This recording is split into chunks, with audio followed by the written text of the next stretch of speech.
Welcome to this briefing session on the topic Build Skills of the LIFE-CET Call of 2025. So together with my colleague Pierre-Antoine Vernon, we will guide you through this new topic. We just wanted to remind you that, of course, this topic doesn't start in a vacuum. It's closely related to the new policy background, and namely the revised directives. The Energy Efficiency Directive, in its Article 28, notably foresees that member states should map the skills gaps that are present on their market, and they should report about it. And in addition, there's a strong emphasis on the need to promote energy efficiency professions. In the Renewable Energy Directive, in Article 18, there are also strengthened requirements on skills, on qualification and certification aspects.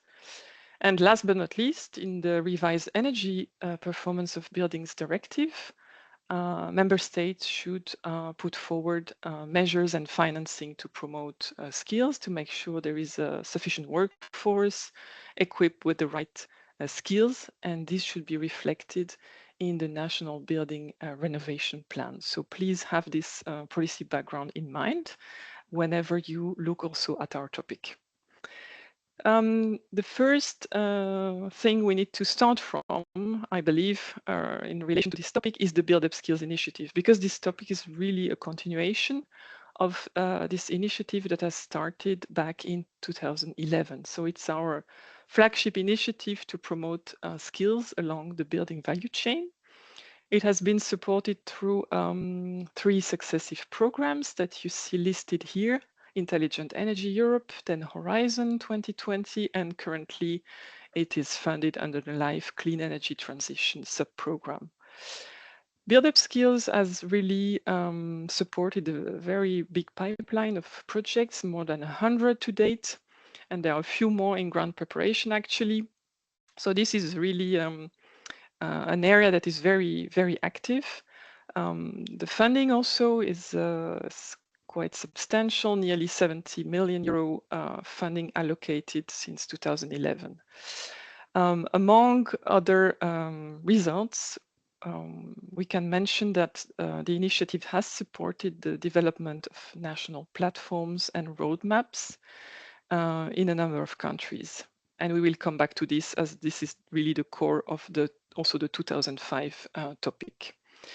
More than 50,000 professionals have taken part in pilot training sessions organized by the funded projects. But of course, these are essentially pilot training sessions, and Build Up Skills is not about the funding of large-scale training intervention. It is really an initiative to pilot new approaches, to test new mechanisms that are then available for upscaling at national level. In terms of the activities funded, there are 3 main areas, if I may say so. First of all, skills intelligence, as we call it, and this is where we have supported the development of national platform and roadmaps, notably. A second pillar, let's say, revolves around skills development. And by this, we mean the development of new or the upgrade of existing qualification and training schemes to make sure that they reflect the new skills emerging in the energy efficiency landscape and in the building value chain. And last but not least, the projects we have supported are also focusing on skills uptake. In other words, the mechanisms that create the demand for skills. So not only to supply skills to the market, but to make sure there is really an appetite to enroll in training and to recognize trained professionals. Here we can mention notably awareness raising campaigns, for example, skills passports to reflect the new skills acquired by professionals, also registries of trained professionals, leveraging the potential of a one-stop shop for renovations, or as well looking into possible links between skills and qualifications on the one hand and procurement procedures on the other hand. So this gives you an overview of what has been done since 2011. Now we would like to zoom in a little bit more on the skills intelligence component, and namely the work done on national skills platforms and roadmaps. So the first platforms were established around 2011, 2013, basically with the first batch of projects that were funded under the Intelligent Energy Europe program. And in that phase, actually, we were very lucky because all member states participated, as well as UK, Norway, and North Macedonia. So in total, there were 30 countries that developed a skills platform and drafted a skills roadmap. This work has been actually recently updated thanks to projects that were funded through LIFE's clean energy transition. So last year, and for some of them early this year, the platforms and the roadmaps have been upgraded with new stakeholders and with a perspective to 2030. And here you can see the countries that have participated, so 15 countries in total. So if we look at the actual activities that were developed in all of these projects, there were essentially three components. The first step was to set up the platform as a permanent structure gathering key national stakeholders, either stakeholders from the education and training sector, professional organizations from the construction and renovation value chain, public authorities, basically all the stakeholders interested in boosting the skills of professionals in the building value chain. So this has been done as a first step. The platform has been having regular meetings, looking at specific issues, specific barriers and challenges. Based on this work, the platform and the project teams developed what we call the status quo analysis, and that is also related to, let's say, the skills intelligence. So looking more specifically at the labor shortages and the skills gap in the country. So a very detailed, both quantitative and qualitative analysis of the gaps prevailing on the market. And as a third step, deriving from all of this, the projects then develop a national roadmap with measures to address the gaps identified. Most importantly, the roadmaps was never intended to, to stay on a shelf, to be a nice report, but it also had to be endorsed by the key national stakeholders. So these endorsement activities were really a key component of all of these projects. The national roadmaps developed throughout the Build Up Skills initiative are available on the Build Up portal, which brings together most of the results of the EU-funded projects in the field of buildings and building renovation. There are new filters allowing you to find these projects, so the so-called Pillar 1 projects, which led to the drafting of the first roadmaps. So you can see that on the left tab on Build Up when using the search engine, and so there is one for the first wave of roadmaps, and there is another tab for the latest roadmaps towards 2030 that have recently been launched and offer an updated outlook. So the results and the deliverables available include typically status quo analysis and the national roadmaps, as well as other prominent deliverables from those projects. So now let's have a look at some of the key features for the topic. Well, the funding rate is 95% as for the rest of the LIFE-CET topics, or most of them, let's say. We have an indicative budget for this topic of 6 million, and the expected EU contribution per project would be around 1.5 million. So I think that gives you an idea of how many projects are likely to be selected. Importantly, there are two scopes. And obviously, you should address only one of them. So scope A is about supporting operations of existing national skills platforms. So this scope A is intended for eligible countries that have already an active national skills platform and a roadmap. And these are the ones that we highlighted a few minutes ago, essentially the 15 countries that have recently done this update. On the other hand, Scope B is for re-establishing the national skills platform in countries where the work that has been supported more than 10 years ago might have gone to sleep somehow, or maybe there is actually nothing left, or there are some elements left, but it needs to be revitalized.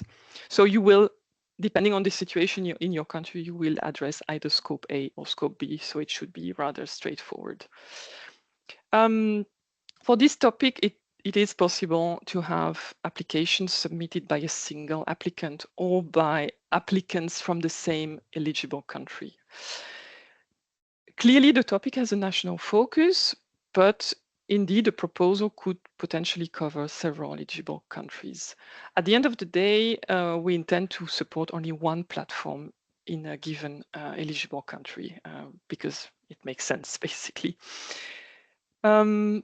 What is really important, given the nature of the topic, and it's really valid for both scopes, is to make sure that in your application, you can really demonstrate that you have already at application stage a substantial preliminary interest from key national stakeholders. This is really essential, as otherwise you would run the risk not to be able to carry out the project, basically.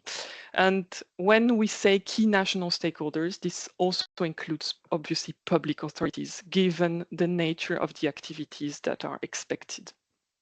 And this support should ideally be substantiated through letters of support.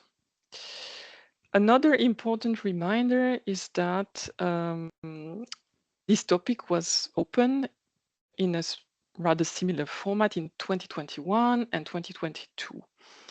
And the topic in 25 is really a follow-up to provide the opportunity for countries that have a platform to actually implement the roadmap and for countries who need to restart the work to do so. Last year and in 2023, we had another topic open, and that was really focusing on skills development, so on the development of training and qualification schemes. And that was really different in nature and scope. So we don't expect resubmissions from proposals that were submitted in either 2023 or 2024, as we believe they would not be fully aligned with the topic that is proposed this year. Obviously, this work we are supporting here is rooted in build-up skills. So the main focus should be on the skills and professions that are relevant for the construction and renovation value chain and for the integration of renewables in buildings. But the new element we have also this year is that we would like applicants to consider the professions that are listed in Article 28 of the Energy Efficiency Directive, where it's found relevant by the project. And you can see those professions listed here. So providers of energy services, providers of energy audits, energy managers, independent experts, installers of building elements, and providers of integrated renovation works. So please have this in mind. And also applicants are invited to consider the gaps that will be flagged by member states in the national reports that they will submit under Article 28.6 of the EED. And those reports are expected to be published around June. So I will now present the scope A of this new topic, which is focused on the sustainability of existing national platforms, skills platforms. So the first objective, the first element of the scope is the discontinued operation of the national platforms in order to make them permanent, with the idea of so continuing to bring together relevant stakeholders organizations, so including from the field of education and energy, including professional chambers, training providers, trade unions, and of course the academia, and that implies also complementing the existing platform with new stakeholders if that is relevant.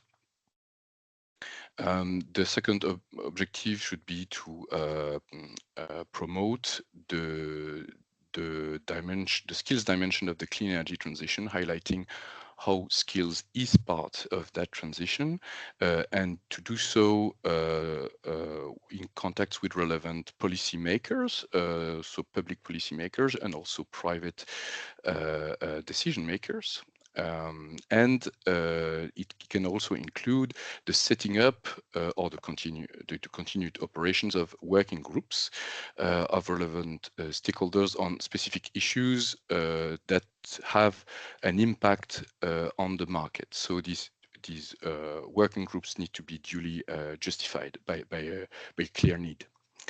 The project should try to implement the measures that are listed in the existing roadmap that resulted from the platform operation, and specifically on funding these actions. In several roadmaps, these funding sources have been indicated, so it is proposals are encouraged to implement these actions and mobilizing the suggested funding with a view to achieve a measurable impact on the training rate of professionals in the country, so that the impact level here is the main factor.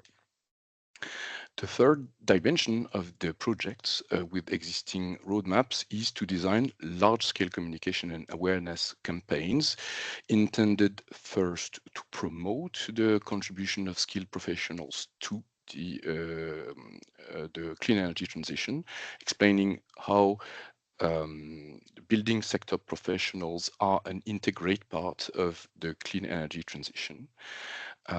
Second, to stress the importance of the appropriate skills level for the energy efficiency professionals in order to ensure an effective energy transition, especially in buildings. And thirdly, to attract more people to energy efficiency professions. So that means recruiting outside of the building sector, for example, professionals or former professionals with skills that have been identified in the national reports submitted by member states to the Commission, or in the national status quo analysis or roadmaps when appropriate. So that should be the focus in terms of professions.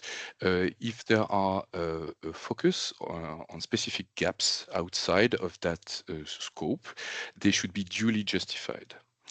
The project should strive to mobilize all relevant stakeholders that are also, for example, represented in the platforms, that is energy efficiency professionals and their representatives, training providers, as well as employment agencies, for example. So attracting more people to energy efficiency professions implies recruiting outside of the energy sector.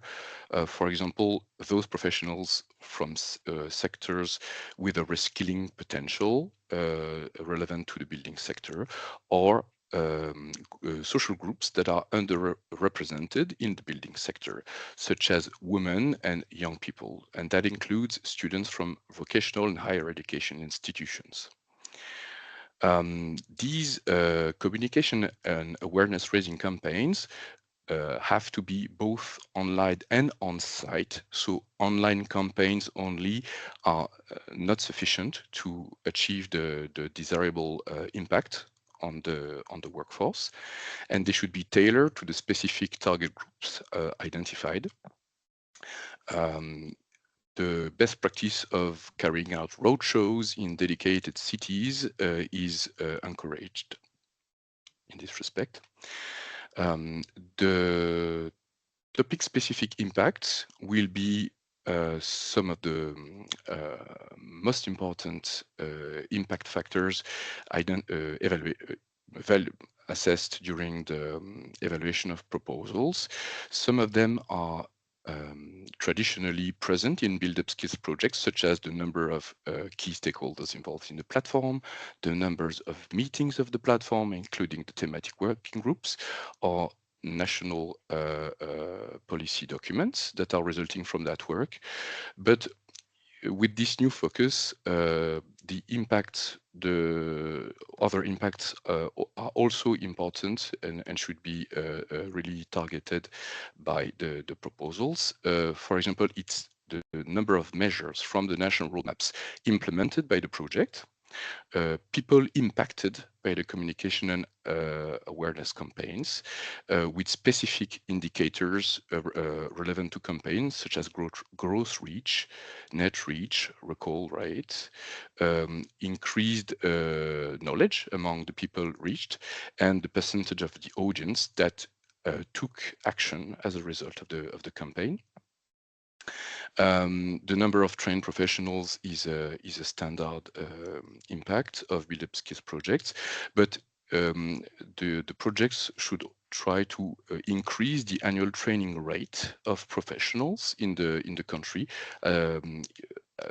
Here we are talking about the professionals identified in the roadmap, and another impact will be the amount of funding secured to exactly roll out training qualification programs, specifically those suggested in the roadmap. So now let's look at scope B, which is about reestablishing the national skills platform in countries where it is not currently active. So as we said before, a possible starting point in that case would be the work we funded under Intelligent Energy Europe. And there, if you don't know what has been done, you can refer to the build-up portal where the results are uploaded. Again, you are invited to look at the professions listed under Article 28 EED. So again, here, the goal is to have a platform that will operate as a permanent structure. So we're not simply talking about a website, it has to be a permanent structure gathering national experts from relevant organizations. And the platform should be animated in a way that it will run regular thematic working groups with those stakeholders, focusing on very specific issues that are relevant for the skills agenda in the country. So in terms of the activities that are expected, first of all, to carry out skills intelligence that is needed to lay the foundation for the roadmap. Because if indeed not much has happened since the pillar 1 of build-up skills, then this analysis should be carried out again to know what are the gaps in the country. So this means, first of all, to analyze the national building sector, the energy efficiency and education sector. What is, what are the structures? What are the actors? What is happening? To do a detailed mapping of the gaps in terms of workforce, skills, and qualifications. And this should be done along the whole education chain. So from initial education, covering also vocational education, as well as higher education. In terms of activities, the topic is quite precise. So we expect, first of all, an evaluation of the effectiveness of any previous national roadmap. So that would be, for example, the first roadmap that was funded under Build-Up Skills, but maybe there were other similar initiatives in the country. Then the project should carry out very detailed market research, data collection, and analyze existing statistics, basically. That is, of course, very important, but it should then be combined with targeted interviews with stakeholders to get really insights directly from the actors in the market about what's going on, what may be missing, what are the real struggle. We also list participatory workshops as an activity that could be, that should be carried out actually, and surveys to key stakeholders. So this is a quite substantial part of the activities. Then the next phase is to design the national roadmap to address the gaps that were identified. So the roadmap should contain a set of measures related to the different professions to meet the defined targets.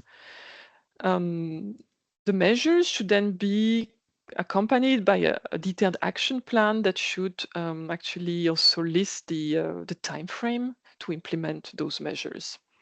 In addition to this, the roadmap should identify who will implement the measures and what will be the resources and financing streams that will be mobilized. There is also an emphasis on the need to consider the demand side mechanisms. For example, what could be done in relation to one-stop shop for homeowners or with public procurement rules, for example.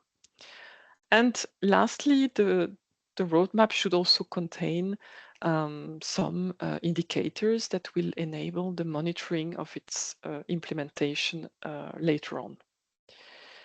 Of course, the roadmap is one thing, but then, as we said, it's even more important that it is really endorsed by the key stakeholders, because it's only then that there will be some sort of guarantee that something will happen also after the project. So as part of the project activities, there should be really unofficial endorsement campaigns to collect signed testimonials from key stakeholders that they are not only supporting the roadmap, but they are also committed to implement some of its measures.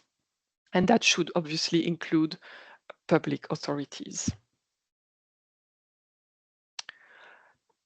And finally, let's say the third area of activities under Scope B is also to design a large-scale communication and awareness raising campaign. And here I'm not going to detail this because these are exactly the same requirements as under Scope A. So you can also refer to the explanations that we provided just before.